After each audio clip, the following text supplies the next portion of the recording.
watching Shalom TV, celebrating Jewish culture. Funding for Shalom TV has been provided by the following.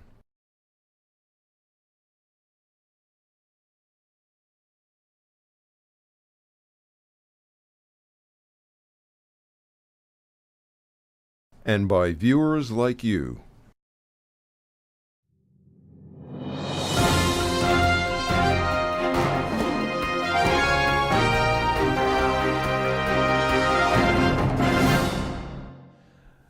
I'm Mark Golub, and the Jewish world is mourning at the moment a horrible tragedy in Toulouse, France, southern France, where a gunman came into a school and just murdered 4 lovely human beings, beginning with Rabbi Yonatan Sandler and his 2 sons, Aryeh and Gavriel. And then the gunman went after a beautiful young child, a blonde girl who was running away.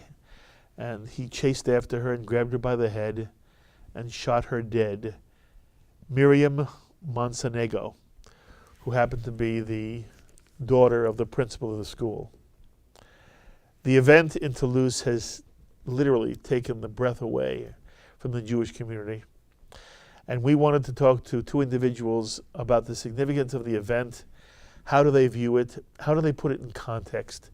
What does it say about Jewish life today, both in Europe and here in the United States?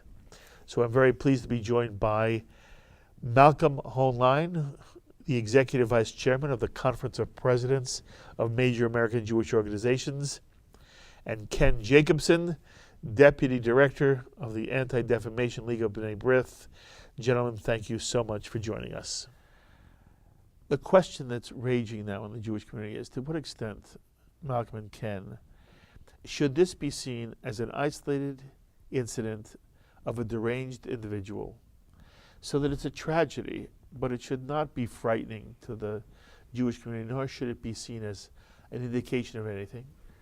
To what extent do either of you feel, no, this is representative of something that the Jewish community now really has to take cognizance of and requires a certain kind of Jewish reaction? Malcolm? Well, I would hope, first of all, that it's a wake-up call to everyone to remind them of the need to take security seriously, regardless of the source. The result is clear, and had there been guards, had there been other facilities, there were guards there, by the way, up till about a month ago, government-sponsored, which were withdrawn. And so number one, I hope that effect, not just for the today and tomorrow, which is usually the case, but next week people will take this seriously, and that you have a presence outside, that you have some sort of warning system. This school actually did have cameras and a gate, but no physical presence outside. Secondly, there were 2 soldiers killed and a third apparently by the same people over the last 2 weeks, or in the last 10 days even. Where was the outrage? How is it that this went unnoticed? If this is a neo-Nazi group, then they could identify so quickly that these paratroopers who were kicked out in 2008 from the army and were identified with these activities. Why weren't they being monitored? We have in New York a debate now, criticism of the police department for doing exactly what the French police and others should have been doing. They should have been monitoring these groups. They should have known that they had weapons, that this guy, the brutality that he would chase little children into a courtyard. I mean, it's heartbreaking. I have a hard time talking about it. Yes. You think about what kind of inhumanity drives a person to shoot little children and chase after them, and to do this. It's one thing you shoot a soldier, or it happens in combat, it happens in wartime. But to chase little children into a school and just shoot them wantonly, and the point is that it shouldn't cause panic. It's not to say that this is massive outbreak of anti-Semitism. There's no history in that community of it. But there are too many incidents. This is not a lone gunman. At least he's a group of 3, but he's tied to neo-Nazi elements, and we see the rise of extremism in different parts of Europe, and Ken knows much more about this than I. But I do think that people have to react. We always get a reaction for the next 24 hours. New York police, everybody put extra security at Jewish institutions. It's not a solution. That's a Band-Aid. We need to have solutions. We need to make sure that people are aware, and we have to empower law enforcement to be able to do what they need to do, including monitoring groups that engage in any of these kind of activities, whether they're right-wing, whether they're Muslims, whether they're Jewish, whatever they are. Can I ask the same question of you? To what extent do you feel that this is representative of something bigger, or do you feel that it is an isolated event? Well, first of all, I of course agree with Malcolm. This is a horrendous event, and the need for security on an ongoing basis. I know for ADL that's a primary issue all the time.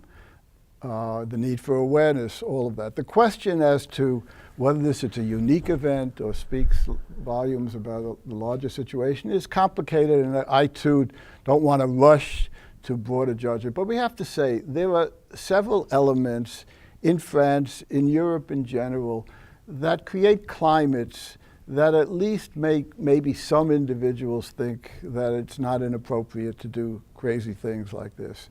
There are people in the neo-Nazi world. There are still folks out there. Thank God, since the Holocaust, the right-wingers have never taken over, but they surely have impact and they have influence surely in the area of violence. We have Islamic extremists who, of course, have a history of attacking Jews and Jewish institutions, particularly when things are going in a difficult way in the Middle East. We have left-wing intellectuals who spend a lot of time denouncing Israel in ways that, if nothing else, whether it's derived from anti-Semitism, make people more comfortable with anti-Semitism. So there is a general climate in parts of Europe. In France, for example, ADL is just releasing our latest poll on anti-Semitism in Europe, and we find that in France, the numbers have gone up from 2009 from 20 to 24% of the public have anti-Semitic attitudes.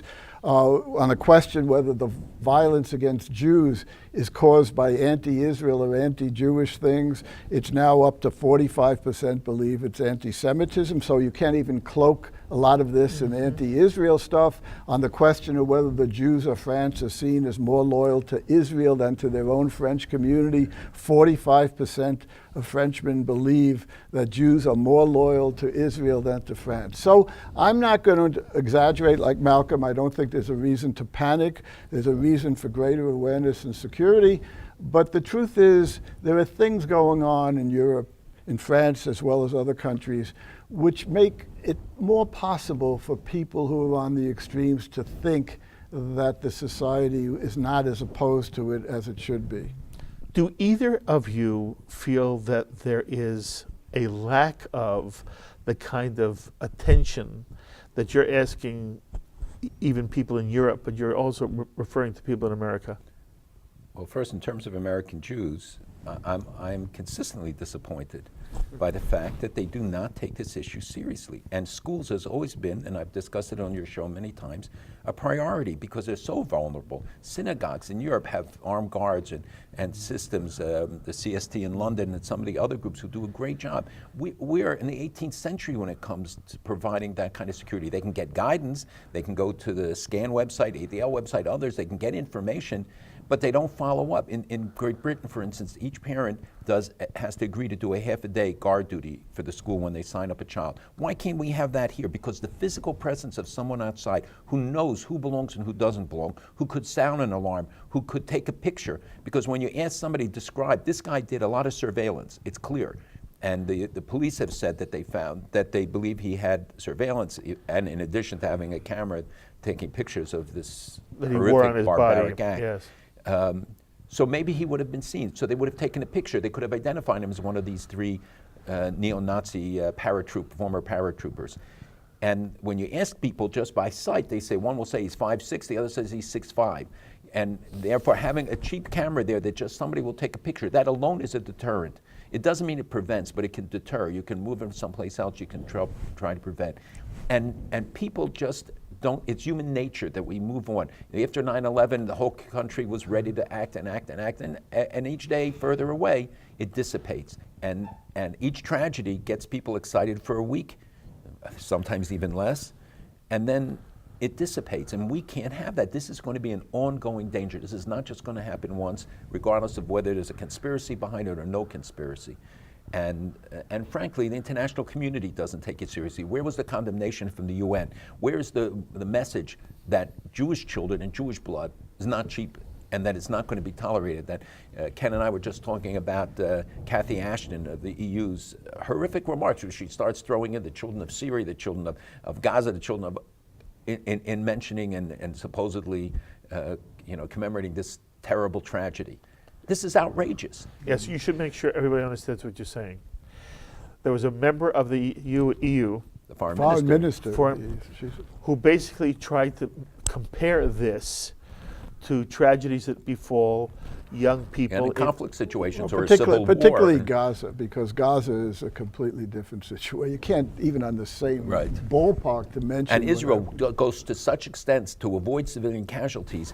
And if they're there, it's because Hamas puts their rockets in civilian areas. And she draws an analogy. It's disgusting. It's disgusting. I basically come close to Malcolm in the same point, because we at ADL spend a lot of time trying to bring security awareness to Jewish institutions all over the country. We do training and everything, and there's no doubt there is that gap between the willingness to hear and the willingness to do. Having said that, it is particularly challenging here in the United States, exactly because American Jews feel we live in such a good country for Jews. And that's the challenge. The truth is, when you're in Europe, people understand the issue of Jewish security. In America, there's a willingness to hide one's eyes from it because everybody wants to believe, with good reason, by the way. I'm not suggesting life for American Jews is far better than any other Jewish community in the history of the diaspora. Absolutely. We live in a different kind of world.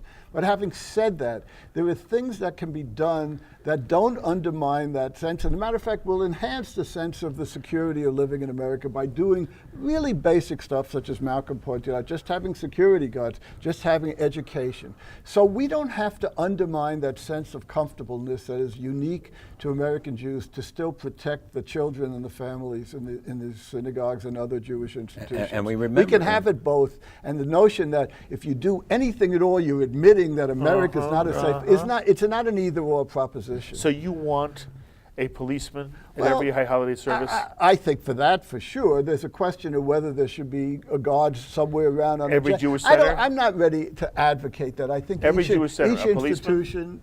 Policeman, or or that they should have a security guard. There should be a security. But there could be a member of the congregation. Yeah, there are plenty right. of ways that you can set it up that it doesn't require great expenditures. And again, I said none of these are situations that one should panic, but one can't become indifferent to it. Look, Jews were killed at LAX. Jews were killed at Seattle Federation. You had other attacks. You had many attacks prevented. We can't take for granted, because we have a sense of comfort, it may be a false sense of comfort, because we take for granted that it won't be us, that America doesn't happen. It does happen in America.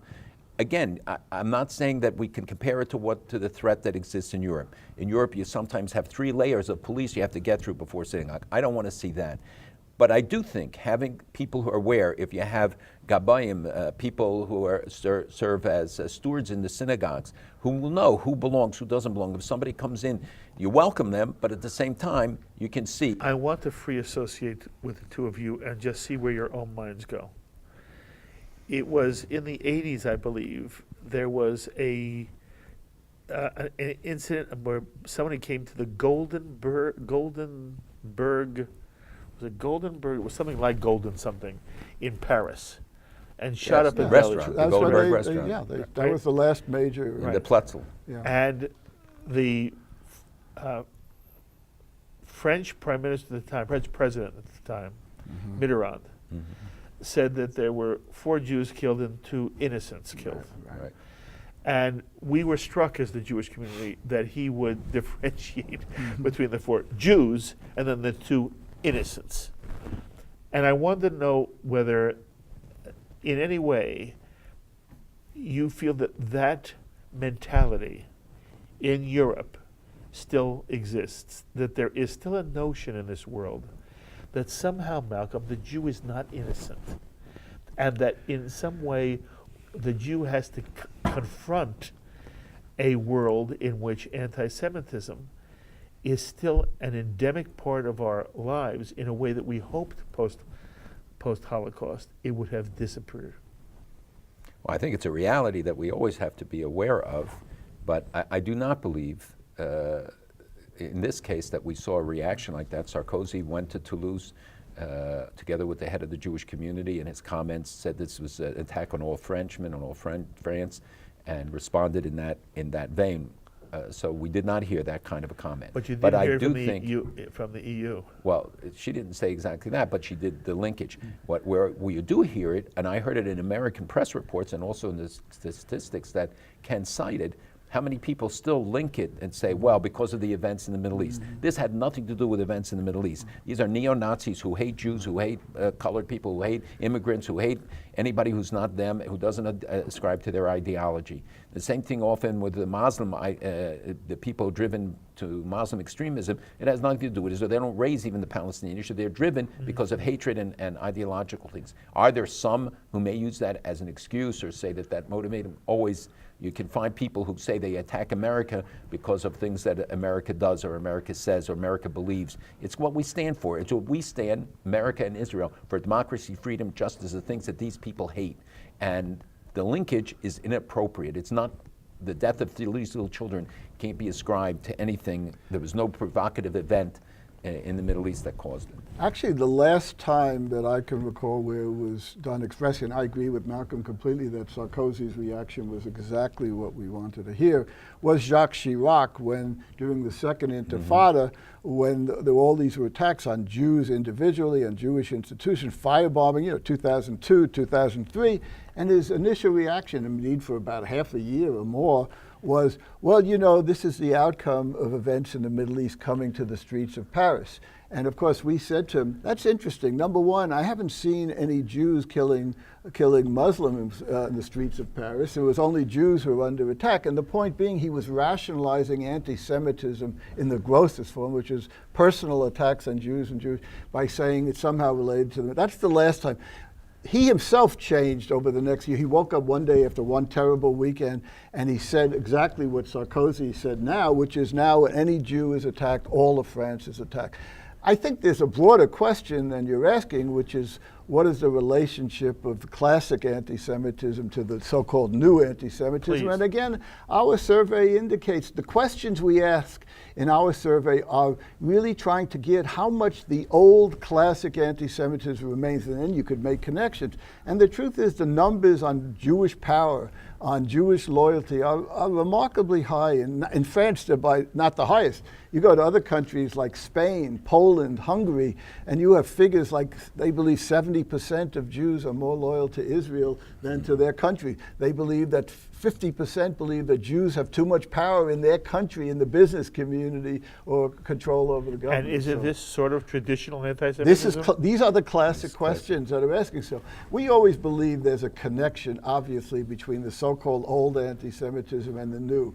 But when you see it spelled out in the traditional form, and you still see high numbers 65 years after the Holocaust, you realize there's a huge amount of work to be done. But there's also one other thing I just wanted to mention before. I heard media reports this morning driving in where the reporters, in a stretch that was almost beyond any logic, started tying it into the Middle East, saying, well, something happened, this is related to the Middle East. American press reporters who make it. So why shouldn't the listener then make this leap of illogic to this conclusion? And that's exactly right. It rationalizes hatred. I mean, would we say in the South or today in the North or any place else where you have an act of racism?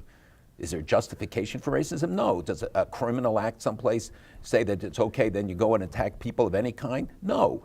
We don't believe in attacking. We don't want to see Muslims attacked. We don't want to see Christians attacked. We don't want to see Jews or Buddhists or anybody. Under any rationalization, it's not justified.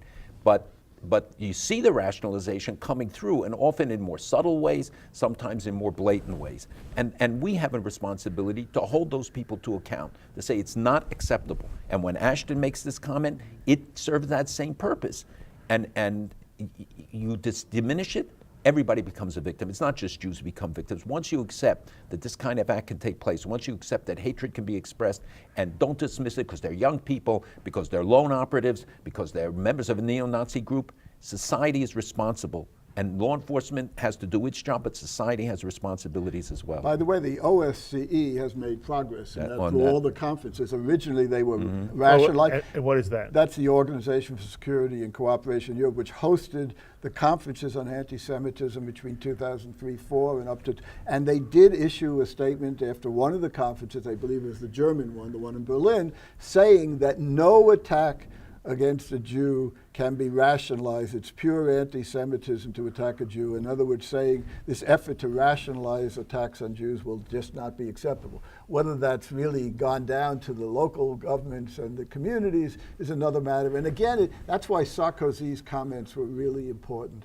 For him to stand up and say all of France was under attack and it's a day of mourning for France was really, I think, a very important And step. the fact that they had a minute of silence in all the schools in France was a great thing. was an act of identification. But the truth is also that France has been very lax. There have been many attacks on Jewish institutions, Jews individually. It goes up and down a little bit. It's been lessened, I think, lately in terms of the physical attacks. Remember that young 21-year-old who was tortured and killed so brutally? I spoke at his funeral in Israel. But the fact is that when there was a synagogue attack, I remember the police chief was interviewed, and the reporter said, well, why didn't you respond when there was this firebombing in the synagogue? He said, why would I? It happens every day. I mean, that is the problem. There are whole areas of Paris to which the police don't go. The question is not whether hatred exists. The question is, how does society, how does law enforcement, how does the government react to it? That's the test of a society. Not whether it has haters, but how does it deal with them? Did anti-Semitism in Europe ever take your breath away? An attack like this takes my heart and breath away. The brutality, the image of it, it's just so inhumane. It's so inhuman. It's so far to think of an attack like this, and many other things. The way they tortured and used cigarettes and killed this young man, Halimi. Yeah. I mean, those things, yes, they go beyond any level of humanity. That if we ask, how can this exist in the 21st century? The question you're asking, of course, speaks to the big issue, which is the future of Jews in Europe.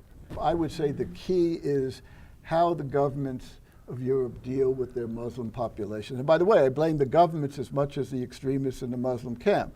Because unlike in America, and this goes to the question of America, America knows how to deal with integrating minorities. We're a country of immigrants. We have a long history. We don't get it perfect. But the truth is, minorities get integrated into America and they become Americans. In Europe, they don't have a clue. The French don't have a clue. Exactly. The English don't have a clue. The Germans don't have. They each do it different ways. They don't have a clue. And as a result, they play into the hands of extremists who have a community that's ready to do some of the worst things. I blame the community as well because the leadership don't stand up. But if you ask me about the future of Jews in Europe, it depends on how that issue is dealt with. If governments learn how to do it, if leaders start to stand up in the Muslim community and really stand against the extremism and hatred, if those two things happen, I believe Jews have a good future in Europe. If it doesn't happen, then it's a whole new ballgame, and I'm not sure that there will be a future for Jews. I agree with Ken completely on what he just said, and but when you look at Europe and you look at demographic realities, there may be societal factors that will affect the future.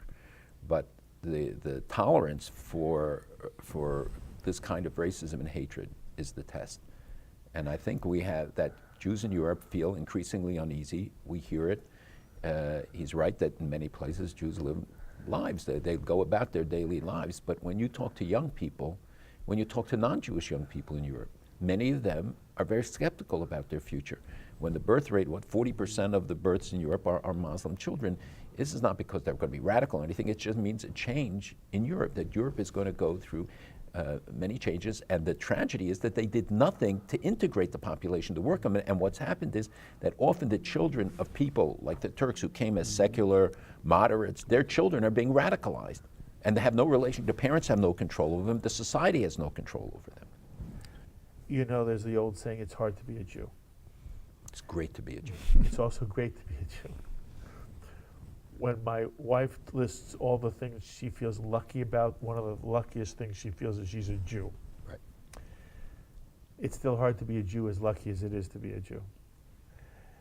The last time I experienced something like this with you was when you and I were at the memorial service in New York City for the Fogel family, which for me personally, and everybody reacts differently, for me it was just horrific beyond any my imagination that somebody could come in and slit children's throats in the middle of the night, wantonly, purposefully. And there's something like that here. And so I'm just asking you, you know, you are on the front, both of you are on the front line all the time. Is there anything you want to say to us about what it means to be a Jew in the 21st century, when every now and then, Malcolm Hoenlein, you have to go to a funeral service for the Fogel family, and now Miriam Monsalego and the Sandler, Rabbi Sandler and his two children. In fact, I'm going now to a memorial for them, but I would say that I didn't mean it lightly. That it's great to be a Jew. The expression "Ich werde sein Yid" was for the past. This is the most privileged generation in modern Jewish history. We have a Jewish state, we have a Jewish army, we have a Jewish Air Force. We live in a country, in the United States, that gives us the right to have free expression, that Jews are active participants in every sector of society. We contribute to America. We can live freely. We can express our religious beliefs freely. We have great diversity in our community. I think if you give a message to young people, the message is not just the tsars. We have to be aware of the threats. But the message is that we can do something about it. For hundreds and hundreds of years, Jews couldn't affect their destiny. They lived at the whim of others. Today, Jews live in a time when we can have a say over our own destiny. Endangered Jewish communities, which Ken and I have worked on, from Russian Jewry to Syrian Jews to Ethiopian Jews, have been saved. That would not have happened 100 years ago. That wouldn't have happened maybe 70 years ago. This is a different world. And I would tell you, it's a great privilege to be a Jew today. It's wonderful. If you look at the miracles of the world, they happen to the Jews. The whole world, why do tens of millions of people from Burma to Ethiopia want to convert to Judaism or claim to be Jews? Why? Because it's positive. It's not the negatives. And you can only deal with the negatives if you put it in the context of the positives, the overwhelming positives today. Couldn't agree more with Malcolm, and I think it's a very important message. The way I like to put it is, you know, there are three fundamental things that are different about Jewish life today. That if any one of those three had existed in the 1930s and 40s, the history of European Jews might have been very different, the tragic history. One is obviously the existence of Israel. Two is the situation of American Jews. We're a completely different community, thank God. And thirdly is America's a completely, we were the isolationist society that unfortunately entered the war soon enough to save the world from Hitler, but not soon enough to save the Jews of Europe. We, all three of them, these factors are completely different, and it's exactly what, that's what spurs us on. We have allies. We have our own community as an ally, we have Israel as an ally, and we have our own government and the American people as an ally. And every day we work. It's all about our ability to effectuate change and to protect Jews and Jewish communities. So I couldn't agree more with Malcolm. This is a great time to be Jewish, and despite this horrendous event which caused us to speak about the problems, we should always leave it on a positive note. And the tragedy that compounds what Ken has just said is that the media and others only focus when there's a problem. All the positives, all the good things hardly get any mention. So it's our obligation and our school's obligation to teach our young, and I'm talking about within the Jewish community, to talk about the positives, to give them something, to show them the joy and the celebration of being a Jew, not just the negatives. The two of you do that magnificently. It's an honor to sit with you, Malcolm Hoenlein, Ken Jacobson. Thank you for spending a moment talking about and putting into perspective a horrific event, but the way you have ended is very, very lovely, and I thank you both. I love you both. Thank you very, very much. Thank you. Malcolm Hoenlein, Ken Jacobson, here from B'nai Zion in New York. As always, I invite you to be in touch with me with any thoughts or comments you may have. Please be in touch with me, email me, write me, post on our Facebook wall, tweet me. I look forward to hearing from you. Until the next time, I'm Mark Golub. Be well, my friends.